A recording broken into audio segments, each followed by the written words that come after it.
ఎథ్నోబాటనీకి సంబంధించి కొన్ని ముఖ్యమైనటువంటి అంశాలు ఉంటాయి. ఆ ముఖ్యమైనటువంటి అంశాలలో మనం దేనిని గురించి మాట్లాడతాము అని అంటే ఔషధ మొక్కలను గురించి మాట్లాడతాం. మెడిసిన్ వాల్యూస్ గురించి, మెడిసిన్ ప్లాంట్స్ ని గురించి ఇక్కడ మాట్లాడుతూ ఉంటాం. ఇక రెండవది ఏంటి అని అంటే ఈ మొక్కలు అనేవి మనకి మెడిసిన్ ప్లాంట్స్ కానీ కాకుండా ఆహార మొక్కలుగా కూడా ఉపయోగపడతాయి. సో ఇలా దీనికి సంబంధించి ఫుడ్ ప్లాంట్స్ ఏంటి అనేది తెలుసుకుంటాం. ఇక నెక్స్ట్ దీనితో పాటు మనకి కల్చరల్ పాయింట్ ఆఫ్ వ్యూలో ఇవి ఏ విధంగా ప్రాముఖ్యతను కలిగి ఉన్నాయి, కల్చరల్ సిగ్నిఫికెన్స్ అనేవి మొక్కలు ఏ విధంగా కలిగి ఉన్నవి అనేటువంటి అంశాలని కూడా ఈ ఎథ్నోబాటనీలో మనం తెలుసుకుంటాం. మరి అల్టిమేట్ గా ఇక్కడ మొక్కల ద్వారా మనం ఫుడ్ ని పొందుతా ఉన్నాం, మెడిసిన్స్ ని పొందుతా ఉన్నాం.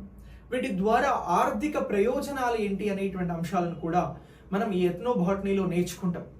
ఇక నెక్స్ట్ దీనితో పాటు ఇక్కడ ప్లాంట్స్ ని రక్షించడం అంటే మొక్కలని రక్షించడం ద్వారా, వాటి పరిరక్షణ ద్వారా, వాటికి సంబంధించినటువంటి కన్జర్వేషన్, దీని ద్వారా జీవ వైవిధ్యం అంటే ఇక్కడ ఏ విధమైనటువంటి బయోడైవర్సిటీ కానీ, అలాగే దీంతో పాటు సస్టైనబిలిటీ, స్థిరత్వం ఎలా ఉంటుంది అనేటువంటి అంశాలను కూడా మనం ఈ ఎథ్నోబాటనీకి సంబంధించినటువంటి అంశాలలో ప్రధానంగా నేర్చుకుంటాం.